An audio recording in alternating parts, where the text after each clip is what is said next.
Hello everyone. Today we're going to build another one-off custom wallet. This is for a very good friend of mine. His name is Shandy Time. He's a very avid paintballer, and I know him for many years now. And yeah, he put in an order saying that he wanted a specific type of wallet which carries only cards, and he wants to keep the profile as low as possible, so no cash, only credit cards. So what I came up with here in CAD is two pieces of leather that forms the main pocket, and two side pockets here for quick access cards. And you know, since this wallet is so simple and is barely bigger than a credit card, what I like to do is to add a little bit of flair. So what I did is added slits that follows the contour, right, of the upper edge of the card pockets, or the quick access card pockets. So, and the choice of leather that he wanted is red on top and black on the bottom.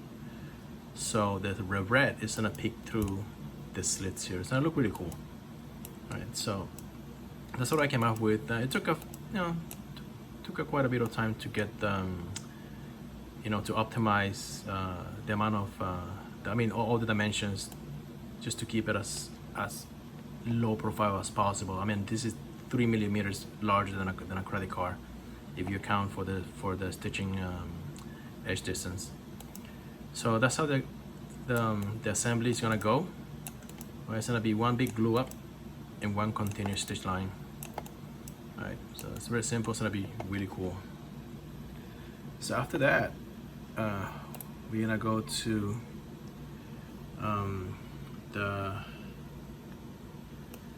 my laser software here, and what I've done here is all the flat patterns are laid out, and I added my aviator logo here on the corner. That's gonna show right here in this cutout, and his full name, Shandy Time, right here on this upper corner.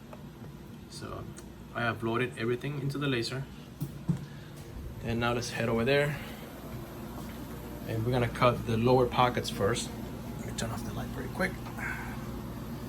Right, this I have here loaded into the laser platform a piece of 3-ounce black Buttero leather. As you can see, I've done many projects with this.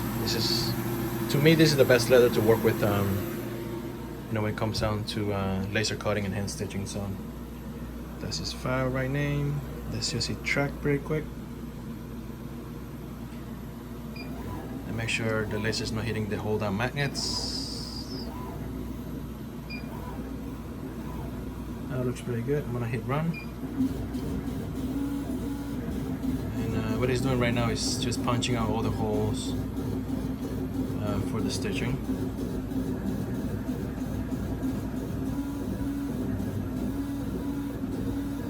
Now he's cutting all the slits.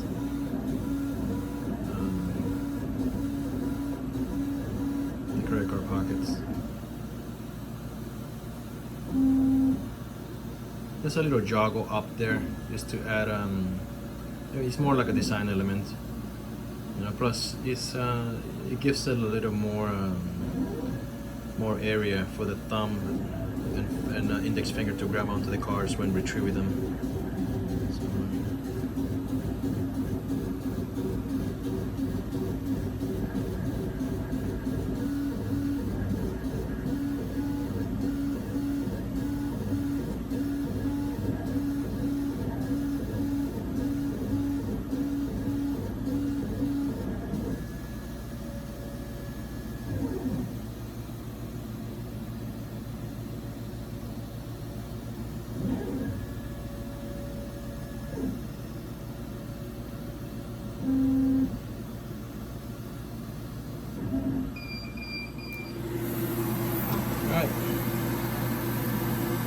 That came out pretty good.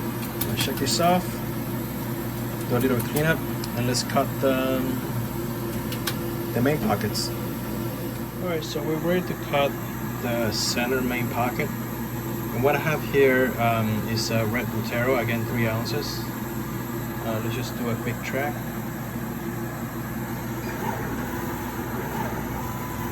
Make sure nothing's hitting. We just go ahead and hit run and start cutting the last piece. What it's doing right now is engraving his name on the upper right corner. It's done in Arial bold rounded black font. So, and now right now it's engraving my Aviator NYC logo and my maker's mark.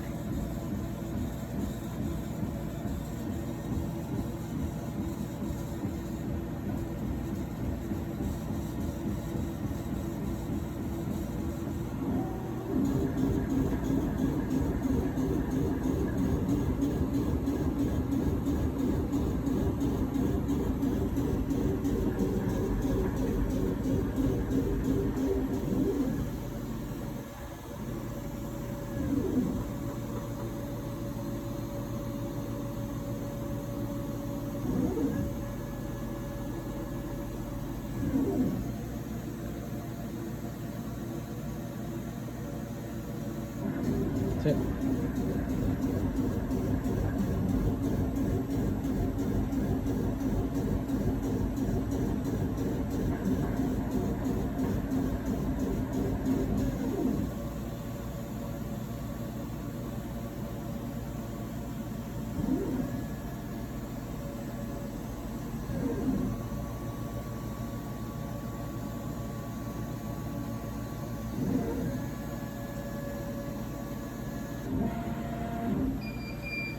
Alright, shut down my laser. That came out pretty good. I'm just gonna head over to the table and do a little bit of cleanup and see how the pieces are turned out. Alright, so after doing some minor cleanup from the laser residue, what I like to do is to apply a layer of Vaseline, which I just did. And basically what this is just add a little bit of protection to the finish of the leather. And I use it on all of my high wearing products here. So this is, it makes it, you know, have like a semi-gloss finish. It looks really good. So the next thing to do is to burnish the edges that I will otherwise have no access once this is fully assembled. So what I like to do is to burnish these edges here. I'm gonna do a little bit of sanding, clean them up, a little bit of edge beveling, and a little bit of burnishing with using Tacono and my burnishing tool here. So just clean this up pretty quick with sandpaper and we'll get to burnishing. So to clean the edges with sandpaper and beveling them, what I like to do is to add a little bit of Tacono and burnish them.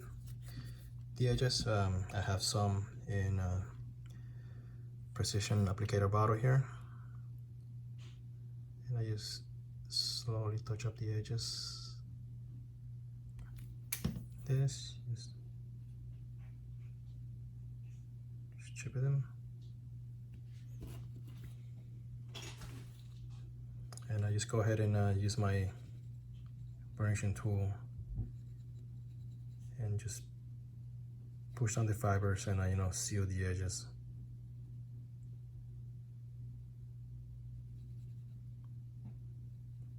I mean, this step has to be done by hands. I mean, you can use a burnishing machine, but you know, on a small piece like this, if you don't know how to control the piece, you will just burn it up with a burnishing wheel. So this is, I'm gentle with this. What I do at the end is I take a canvas bag, remove the excess Tacono,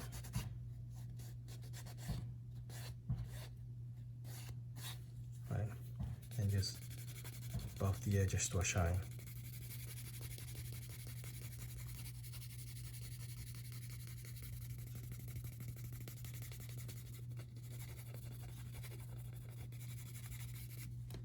So you have instead of a raw edge like this, you end up with a really shiny, perfectly burnished edge. So I'm just gonna head and finish the other side, and we'll get to gluing. All right, so after burnishing the top of each part, what I like to do is to glue these two pieces together first, right? And just to have something established here, right, shape-wise, before gluing the outside, you know, instead of having gluing all everything at the same time and having a big squeeze out mess of glue. So what I like to do is to apply a thin bit of glue. I'm using Theban's leather glue, pretty good product, and I have it in a small dispensing bottle here. So this is, I'm working with the flesh side of the leather, so it's already rough. There's no need to roughen it. So what I like to do is to apply a thin bead of glue here and just go around and you know, just have it an even application.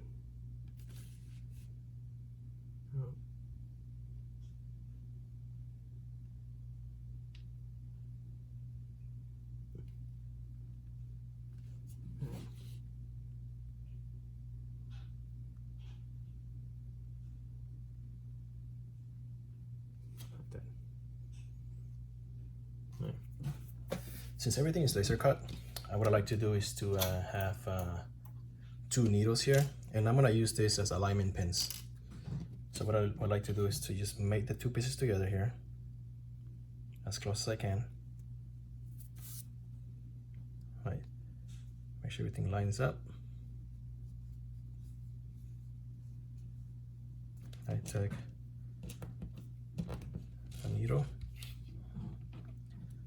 push it on one hole, any hole, you know, as long as they're further apart from each other. The further the better. As long as they're far apart from each other, it should work out. So yeah, that's perfect, the alignment. And just go around and have this completely glued in. All right, so make sure all the glue is nice and squeezed out. Alignment pins are good. I just take those out. And what I used to do is I take binder clips like this and pinch it all the way around, which works fine, you know, it's very effective. What I've done is I have a gluing jig here. Basically this is these 2 toggle clamps, 500 pounds each, right? And this is basically a piece of 1/2 inch plywood, 1/4 inch plexiglass, acrylic, right? So if there's any glue that squeezes out, you can easily clean it instead of adhering to the wood and messes up the leather. So this is much more accurate. It keeps even pressure when I'm gluing, and I'll show you guys how this works. So I just take the piece that I just glued in. Let me make sure this is clean. Right, this piece. Just put it on top like this. I have a piece of plexiglass here that is really clean. Just put it on top like this. Right. Just take the clamps like this, lock them in place. Yeah, this is something really useful, having a jig like this, especially a gluing jig for flat cars, flat car wallets. And yeah, I can adjust this up and down depending on how many layers of leather and the thickness of leather. And this piece will accommodate everything that I can glue. All of my products can be glued in very precisely in this jig. You know, yeah, it's a homemade tool right here. So I'm gonna let it sit like this for a few minutes until the glue sets, and then we can come back and glue the outer pieces here. All right, so after the main pocket is dry and the glue has been set, we're gonna glue the outer pockets to the main car pocket. So this is the main pocket right here. This two goes on the outside. So what I like to do, since we're working with the grain side of the leather here versus the flesh side, I have to roughen this up for gluing. You know, where I'm gonna apply the glue, just so I have a better mechanical adhesion with the glue. So what I like to do is to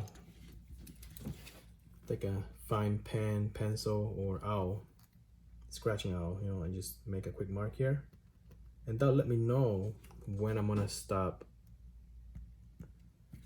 the gluing part. So do the same thing on this side.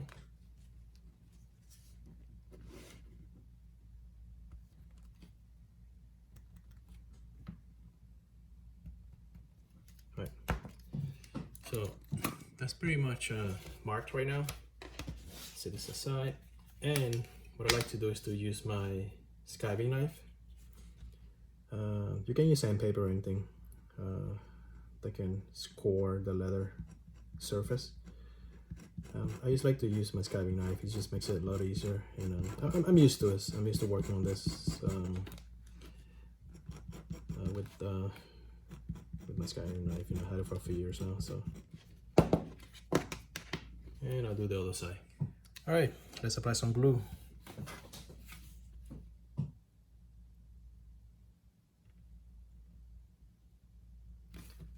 Very gentle here.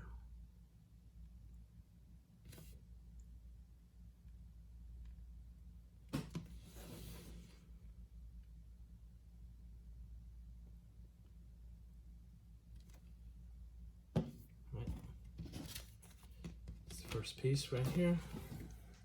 Just line it up very carefully. And again, since this is laser cut and the holes are pre-punched, we're just gonna go ahead and use again 2 needles for alignment.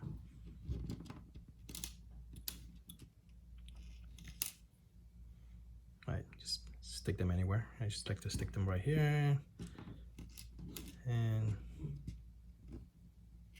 just do one over here on the upper right corner here. There you go. Right, that is straight. So,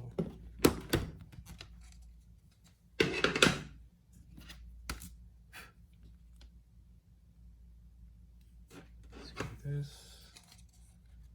Throw this on top.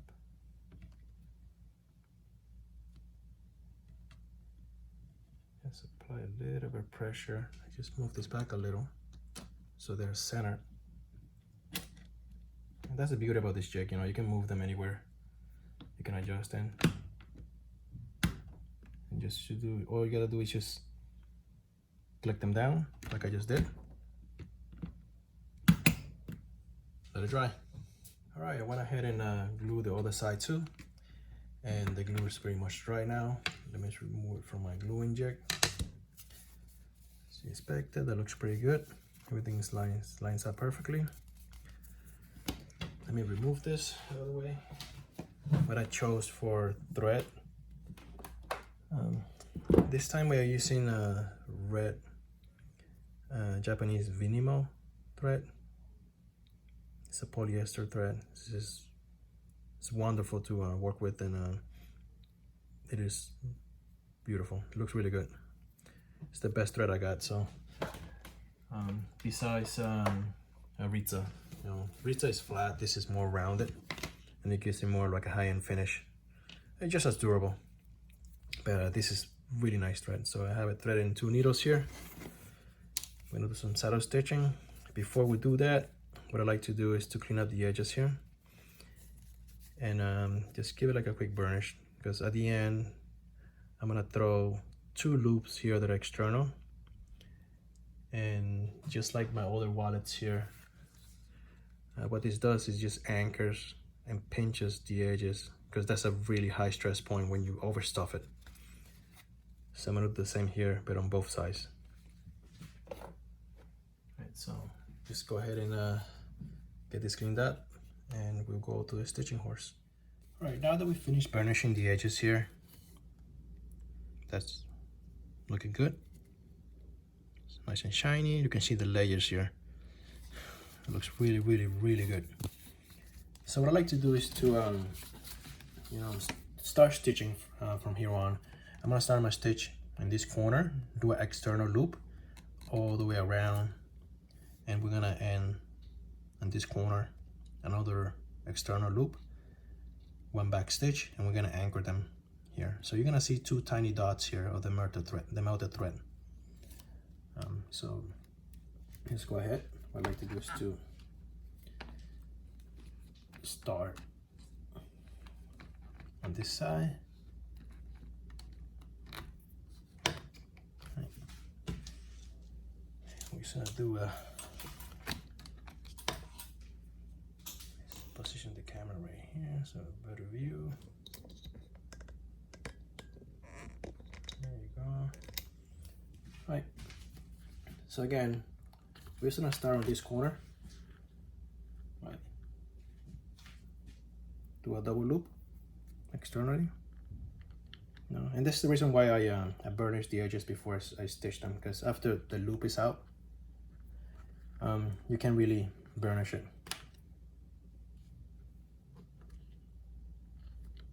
Just do that. All right, make sure that everything is even. And I do want to see these two lines next to each other. You know, just to me, it just looks aesthetically pleasing to have something like that. That is beautiful. Right. After that's done, so towards me. And the reason why I stitch towards me and not away from me is by the time I get to me, I have even tension.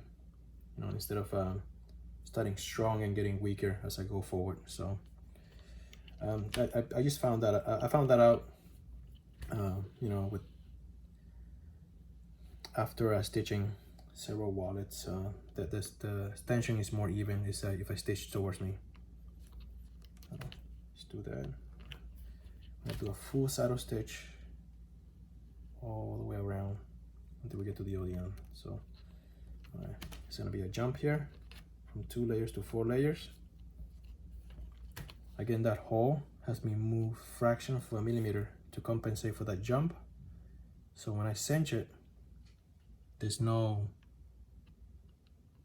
you know, twist, or there's no unevenness. It just keeps the same straight. It's the same straight stitch line. So I'm just gonna keep going like this. All right. It takes about 30 minutes to do the whole thing. You know, I just take my time. I don't rush it. Right.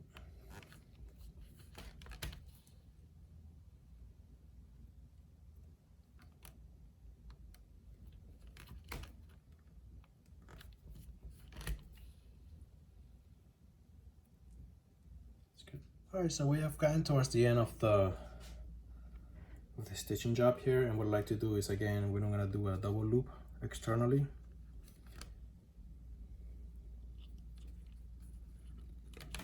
Right, that's one loop, and we're gonna do the other one.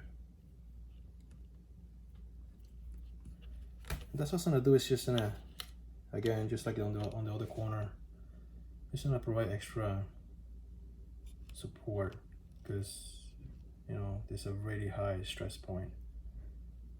So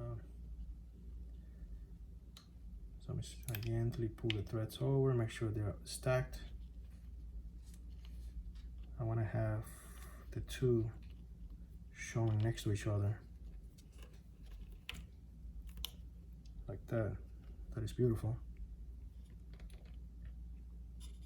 Just like the other side, nice and square. So here I'm just gonna end it. So I'm gonna just use my thread zapper and melt it right there. Right. So next, what I like to do is to make sure everything is even on both sides. I'll cinch it down pretty good. I snip one end really close to the leather, and I use my thread zapper to melt that in.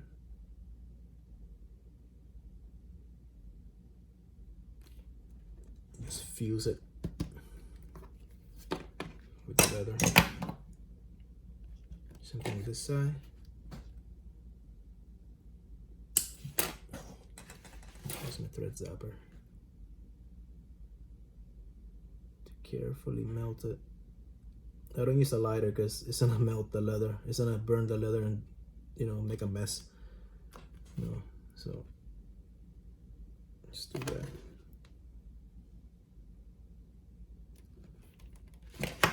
So as you can see right here, that's an almost invisible dot. And that's not gonna come apart because it is fused with the leather and onto the thread itself. So that looks pretty good. So the next thing to do is to hammer down the stitches. So I like to start at the beginning.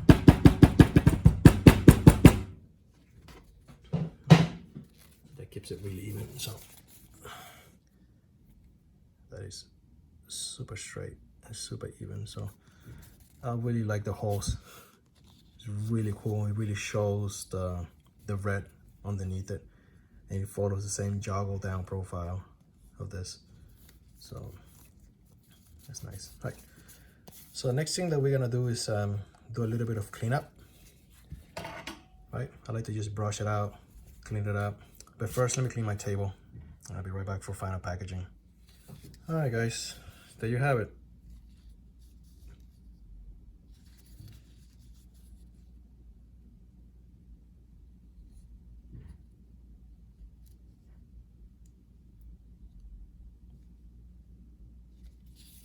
They come out pretty good.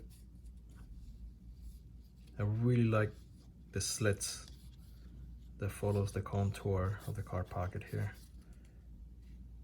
That loop for reinforcement. A close up of the stitching.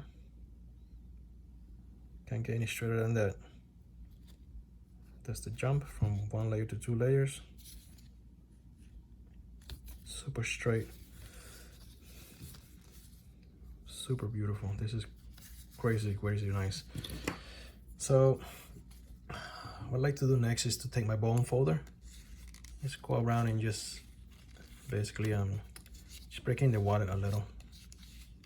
Make sure that you know, there's no binding or anything on the inside, so, or extra glue that might have been dried up. So after that's done, let's throw in some cards. So I got 6 cards here. I got 5 credit cards and 1 Metro card, which is, you know, like most people carry. And he wanted it low profile, so this is not higher than a regular ID or credit card. So if you look at here, it's about 4 millimeters, 1 millimeter past the stitch line, right? The stitch, then 3 millimeters past that. So that's about 4 millimeters, you know, and it comes right to that. I mean, this doesn't get any slimmer than this. So what I like to do, let me see, let's throw some cards on this. I got a Metro card here in my front pocket. Could be my ATM card, right? Stick it in here, push it down. That's a cool effect. Again, there's no wasted space here. Low profile, baby. Let's see what else. I'll take my ID and I'll take another credit card, right? And I put it on this side. Right? And the good thing is once you put your cards here, the branding disappears. I have kept it in the upper corner, as well as you know, the name of the person, you know, disappears too. So when you carry it in public, nobody knows who you are. But if they get a hold of your wallet, you know, they know who it belongs to. They can see your ID anyway. So, right, so let's push it down. And I got 2 more credit cards here. Let's just put this into my center pocket here, right? Those are the extra cards that you don't use frequently. Push it down. It gets easier once the wallet breaks in with time, right? There you go, 6 cards. Right to the edge, low profile. All right, so let's just go ahead and package this. what I like to do is to do a final cleanup with a fine brush. Make sure everything is nice and shiny, no defects. This is wonderful.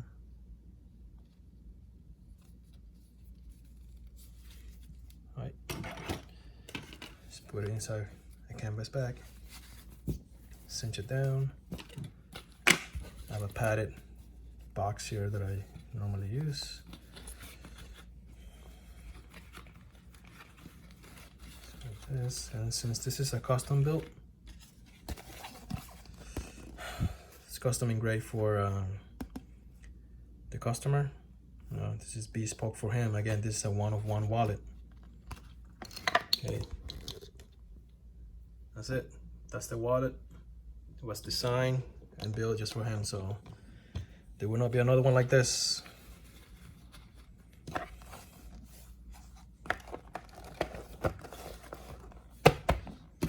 Enjoy it. Peace out.